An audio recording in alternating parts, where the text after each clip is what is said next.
Escucharte. Lunes y jueves en La Nata Sin Filtro. El espacio de Mamán Fine Art. Patricia, ¿Cómo estás, Jorge? ¿cómo va? Bien. Hoy viene atendido por sus propios dueños. Exactamente. Hoy lo tenemos a Daniel Mamán porque, como vos sabrás, vino para la inauguración de la muestra futura que dentro de una semana se abre al público, que es la muestra de Jacques Bedel. Sí. Así que Daniel está acá, porque generalmente está en Miami. Así que lo trajimos para que nos hable un poco de mercado de arte. Ujú. Así que bueno, nada, me gustaría empezar con una pregunta leve. ¿Cuáles son los artistas argentinos más cotizados hoy en día en el mundo del arte? Y en el arte local y en el mundo, porque también internacionalmente, digamos, ¿cuáles son los más cotizados? Bueno, ¿no? son varios, empezando por Fontana, Lucio Fontana. Que hay ahora una muestra, ¿no? Claro. Que hay Bellas ahora una Artes. muestra en Bellas Bellas Artes, artista que nació en Rosario y que se fue a vivir a Italia y que nada, los italianos lo adoptaron como propio, por lo cual en el mundo es conocido como artista en italiano, el mundo es ¿no? conocido como artista italiano. Que otro caso similar es Petoruti, que formó Lucio parte... Fontana es el que hace los tajos en Sí. los... Exactamente, las perforaciones, los buki, que se llaman. Hoy dentro del sistema internacional, del arte internacional, Lucio Fontana, dentro de los artistas modernos, te diría que es el artista vedette más buscado. O sea, hay cuadros de Fontana que, bueno, que hoy valen, en una galería valen 40, 50, 60 millones de dólares. ¿Me puedes explicar eso para el que es totalmente ignorante en cuestiones de arte y ve una obra como esa y uno mira y dice, qué sé yo, no sé, uno ve por ahí, yo decía, googleenlo los que están escuchando porque la verdad que es muy interesante, ¿no? Busquen Lucio Fontana en Lucio Google. Fontana. Son obras que vos mirás y decís, parece que un ataque de locura hizo tajos en una lámina o en otra, hizo perforaciones, como decías vos recién, Patricia. Y eso, ¿cómo llega eso a tener tanto valor? Bueno, él fue el que generó esto en el mundo, o sea, En principio fue el primero que lo hizo. Lo que el mundo paga es la idea, digamos. Espacialismo. ¿sí? Lo que pasa es que te tenés que retrotraer a la época arte en que lo espacial, hizo, 40. digamos. Hoy en día estamos acostumbrados a ver arte contemporáneo y estamos acostumbrados a ver cualquier cosa, digamos, ¿no? Desde una instalación que es un clavo con un hilito, digamos, estamos acostumbrados, digamos, nuestro ojo ya está acostumbrado, pero en esa época, en la década del 40, hacer eso, ese tajo, era muy osado. ¿Entendés? Pero hay siempre una cuestión, una teoría o una base teórica para hacer eso. No es que un día se despertó y hizo el tajo de casualidad. Y entonces, bueno, eso pasa a ser, digamos, movimientos en la historia del arte que, digamos, en el arte moderno, claro, hay una evolución. Hoy en el arte contemporáneo no hay evolución, ya no hay nada nuevo. Digamos, algo original, digamos, que produzca un ismo. En principio, Martín, el tipo muestra que hay profundidad en la tela. Sí.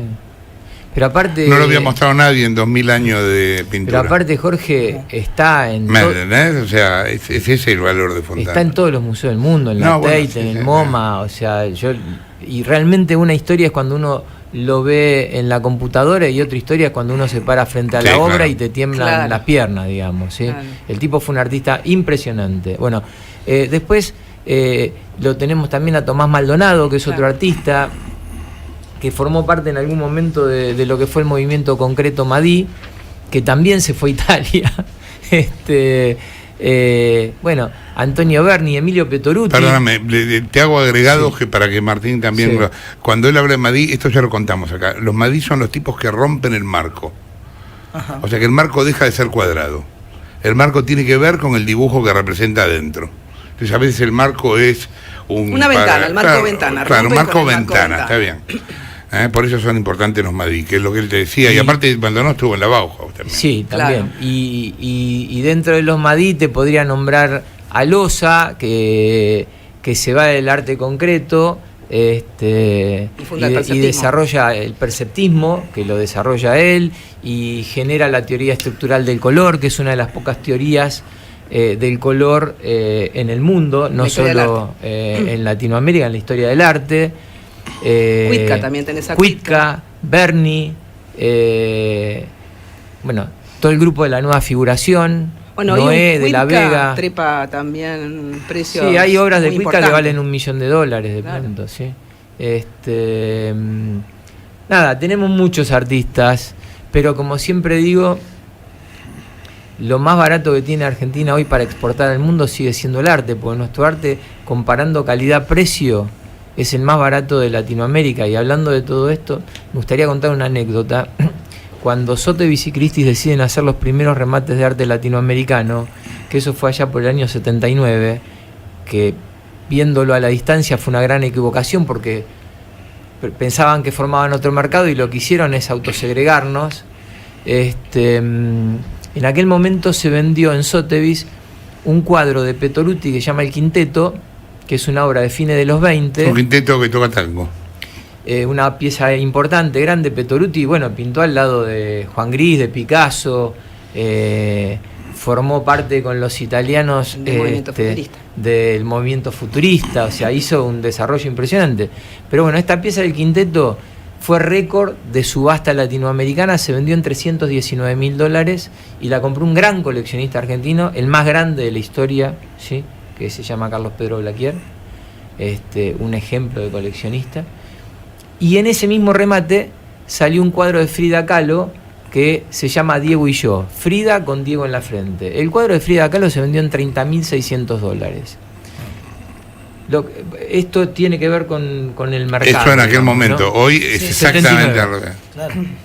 6 años después, la que era la responsable del departamento latinoamericano de Sotheby's, que se llama Marian Martin, que hoy tiene desde hace tiempo tiene una galería de arte latinoamericano excepcional en Nueva York, se va de Sotheby's para poner la galería, se asocia con Nanda Bonino. Nanda Bonino fue la esposa de un gran galerista argentino que empezó acá, que tenía la Galería Bonino, se fue a Brasil y terminó con la Galería Bonino en Nueva York. Bueno, él falleció en Nueva York, hizo una gran labor en aquel momento.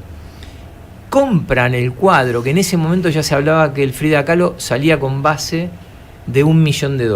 Lo pagan $1.800.000, lo venden a los 6 meses en $2.800.000 y ese cuadro vale hoy entre 20 y 30 millones de dólares. Mientras el Petoruti, con suerte, hoy vale 4 millones de dólares. O sea, se dio vuelta exactamente.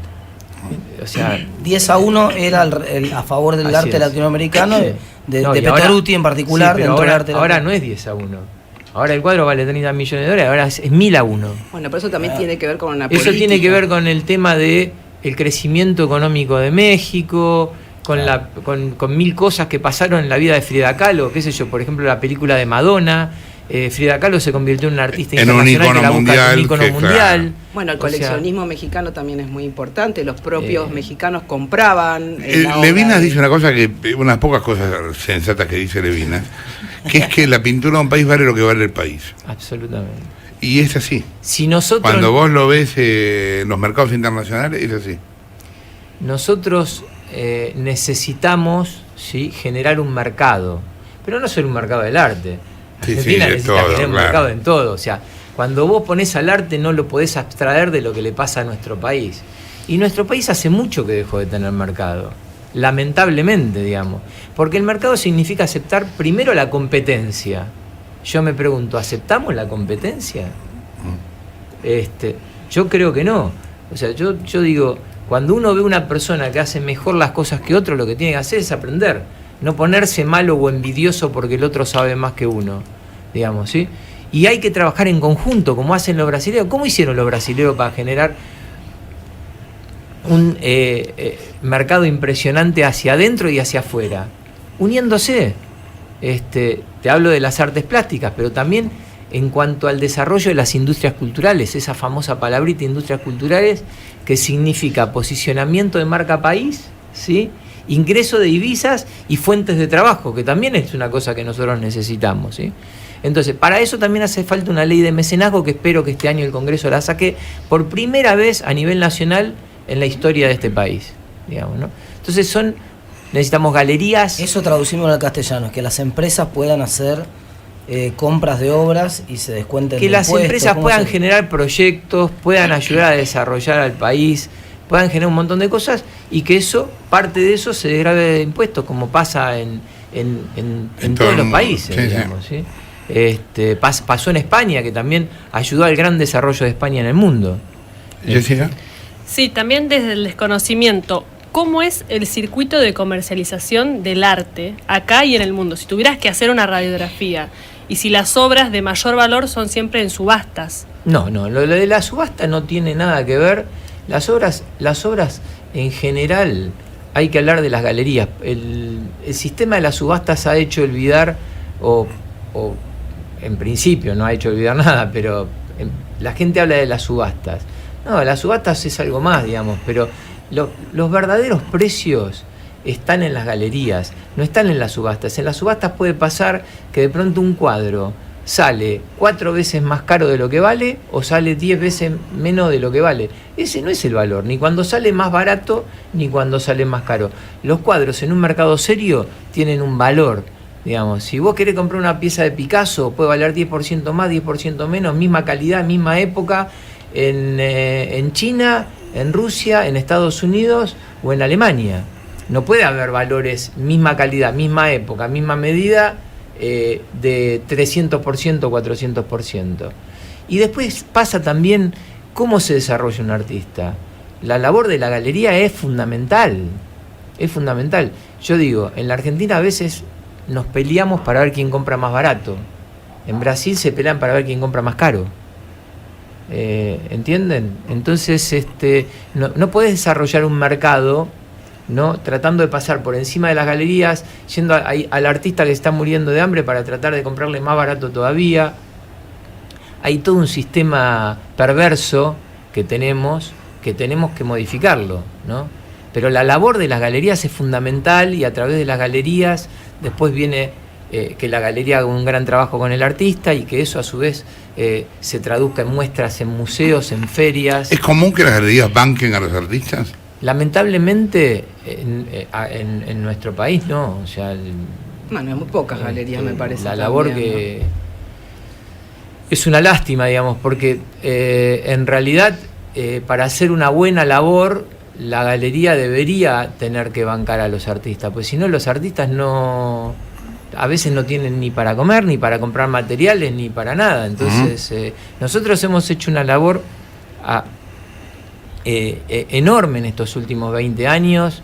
Yo me acuerdo que cuando le compramos la obra a Rómulo Machó en el año 96, empecé a comprar obras, compramos como 100 obras de Rómulo, y Rómulo en ese momento costaba $15.000, y a los 2 años estaba costando 150.000.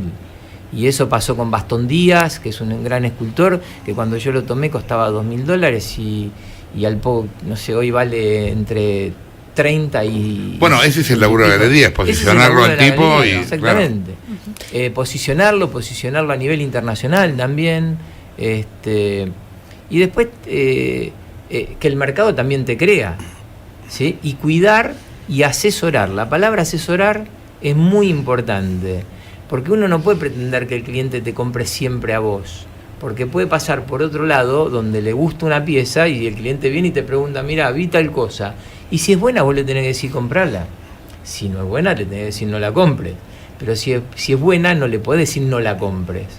Entonces es muy importante el tema del asesoramiento, por eso yo marco el tema de la profesionalidad y de la pasión que significa el tema de estar en contacto con el arte, ¿no? ¿Qué pasa en Argentina y en el mundo? ¿Cómo es la comparación con las obras de arte como reserva de valor? Gente que tiene mucha guita y dice, che, yo no sé dónde poner la plata, en vez de ponerla en el banco, prefiero ponerla en una obra de arte.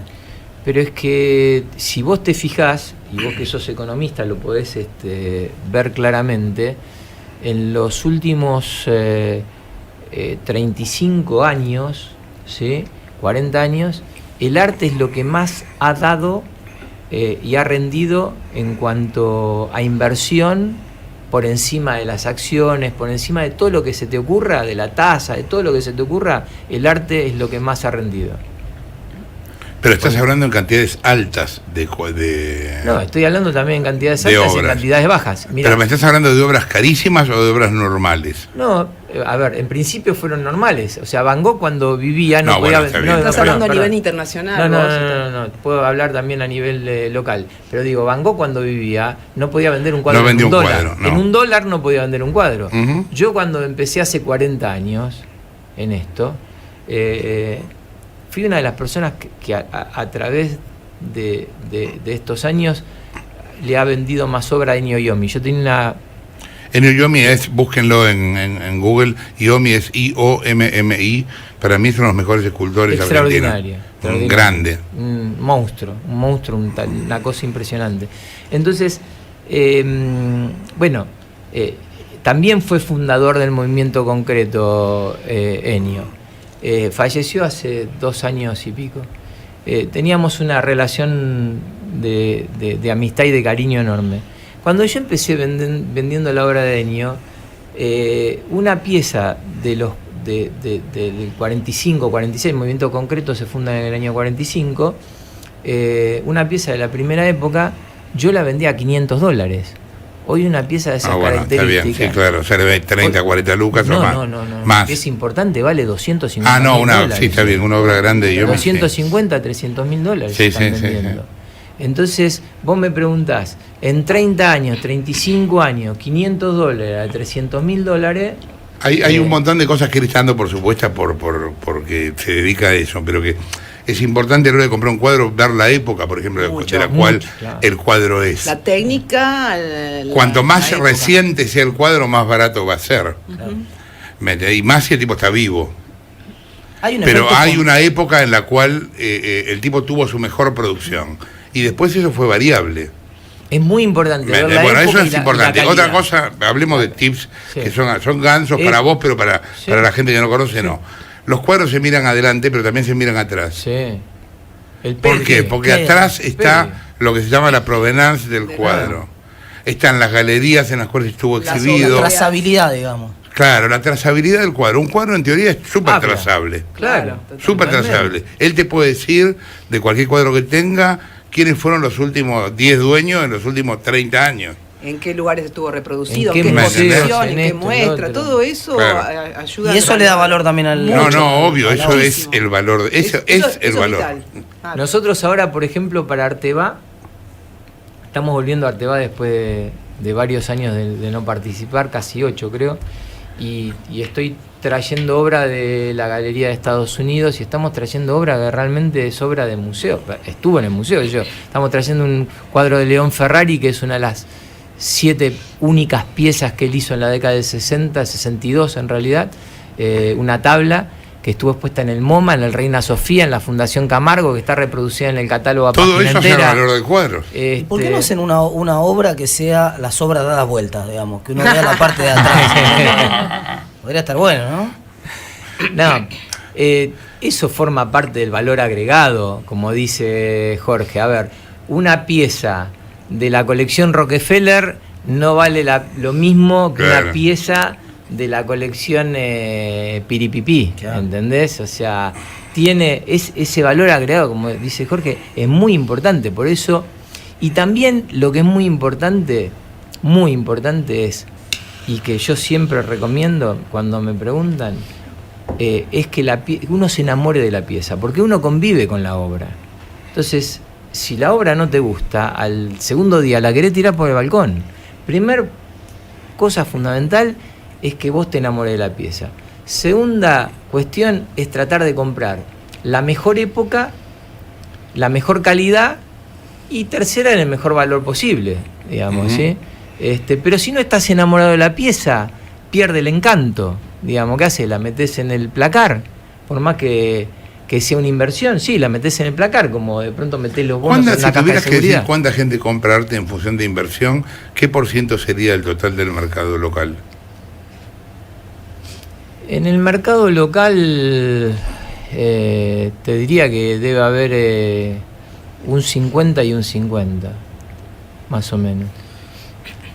Pero el problema es que el mercado, uno habla de mercado local, hay que crear el mercado local. Yo acá vengo a contar un poco la realidad de lo que nos pasa. Pero lo mismo que la bolsa, no hay mercado de capitales en Argentina tampoco, no existe la bolsa. Y en tu experiencia, los compradores de obras, en Estados Unidos también, son en su mayoría coleccionistas que tienen, o hay compradores que no, que pueden algo que les gusta y eventualmente 2 o 3 años después comprar otra cosa? ¿Existe ese comprador o no? Mira, hoy en la Argentina te diría que existe el comprador de obra de arte, no existe el coleccionista. Por supuesto que hay algunos coleccionistas, ¿sí? Y buenos, y con criterio y serios, pero el coleccionismo en la Argentina se perdió, pero eso va de la mano de que se perdió la educación, se perdió la cultura, tuvimos todos los problemas económicos que tuvimos, un montón de cosas, digamos, ¿correcto? En el mundo el coleccionismo es lo más importante, digamos, ¿sí? Por supuesto que aparte en el mundo, en el primer mundo, no hay un mercado solo, hay muchos mercados. Entonces, pero sí, el coleccionismo en el mundo existe. Acá tenemos que trabajar para que exista y haya mayores coleccionistas y más cantidad de coleccionistas. Sin ninguna duda se van incorporando, y hay algo importante, se han incorporado mucha gente joven a la compra de obra de arte en estos últimos años, y eso a mí me da la esperanza de que podemos salir adelante, digamos, ¿no? Porque la realidad es que tenemos unos artistas impresionantes. Una cosita más que para no salirme del tema. ¿Qué relación tiene el artista con otras obras? ¿Hay artistas coleccionistas, por ejemplo? Sí, sí, hay artistas coleccionistas. Sí. En fotografía pasa, pero no... No, en pintura también. A ver, me preguntaba porque muchos, y incluso por la misma dinámica que contabas, que un cuadro con más historia tiene mayor valor, uno automáticamente piensa que el artista en vida en general no es multimillonario. No, entonces, pero mira, depende de quién es. Mira, yo te voy a contar. Depende de quién es. Te voy a contar una anécdota, digamos, que es interesante. Yo soy muy amigo de... Vos traes ahora una escultura monumental de Botero. Sí. ¿Cuánto sale? Y vale unos $3 millones. No sé. Bueno, Botero, ¿cuánta plata tendrá? Un par de miles. De miles de millones de dólares. Pero Botero también hizo algo extraordinario. Primero, Botero era un gran coleccionista, pero donó toda su colección, que hoy debe valer más de 1.000 y pico de millones de dólares, al gobierno de Colombia. Colección que abarca los artistas más importantes. Pero quería contar una anécdota con respecto a este tema. Soy muy amigo de Manolo Valdés también, ¿sí? Manolo Valdés es un escultor y pintor español. Uno de los más importantes. Si alguna vez vas al Duo, en la entrada hay una señora, típica señora de señores español, una menina se la vendí yo de Manolo Valdés al Duo, a Scalesiani. Se la vendí yo esa pieza. Entonces Manolo te cuenta que cuando él hace su primera exposición, que no tenía para comer, la mujer era maestra, era la que trabajaba y comían con el sueldo de la mujer. Él, 6 meses después, va a buscar la plata, le dan una determinada plata que cobra, y él se había vuelto loco con un cuadro. ¿Sí? ¿Qué hizo? Agarró esa plata, fue a la galería y compró el cuadro. Y nunca, y llegó a la casa y le dijo a la mujer, mirá, y nunca dejó de comprar. O sea, yo siempre cuento la anécdota de yo empecé llevando los cuadros en colectivo, porque no tenía ni plata para tomar un taxi. No entiendo cómo subía con 3-4 cuadros arriba del colectivo, me paraba detrás del asiento del colectivero. Ahora eso no podría ser nunca. y con la primera operación que yo hice, me compré un cuadro y nunca dejé de comprar. A veces no tenía plata para comer, pero compraba un cuadro. Patricia lo sabe, porque me bancó. Contame corto lo de Jacques Bedel, y cuándo inauguran. Jacques Bedel, hacemos el cóctel de... A partir del 10, ¿no? De inauguración el 10 al público, perdón, el 9 hacemos el cóctel de inauguración al público a partir del 10. Uh-huh. Sí. Martín. Daniel, si te llama el presidente y te dice, mira, yo quiero, esto es una industria cultural importante, yo creo que acá como negocio podemos exportar mucho, acá podemos producir, acá tenemos una ventaja comparativa, ¿qué harías? ¿Qué 2 o 3 políticas harías vos para multiplicar esto? Bueno, nosotros hemos tenido muchas oportunidades para hacer cosas. Yo en mi caso, en el año 2005 viajé a China y tuve la suerte de comer con el vicepresidente de China de la mano de Franco Macri.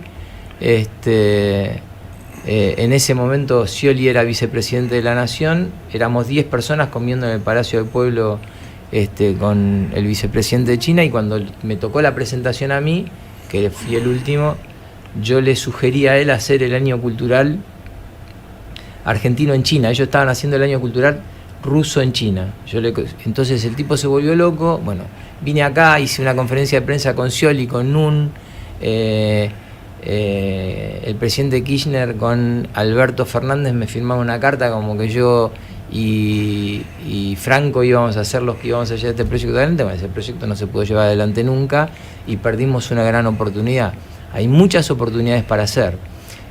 Tenemos que desarrollar esto de las industrias culturales. Las industrias culturales se desarrollan teniendo una ley de mecenazgo y poniéndonos en 4 o 5 cosas de acuerdo, a ver de qué manera mostramos nosotros no solo el arte, ¿no? La música, la literatura. Sí.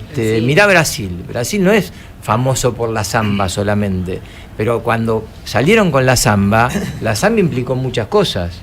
Correcto, nosotros también tenemos el tango. Gracias, Daniel, gracias, Patricia. Nos vemos. Gracias. Jorge.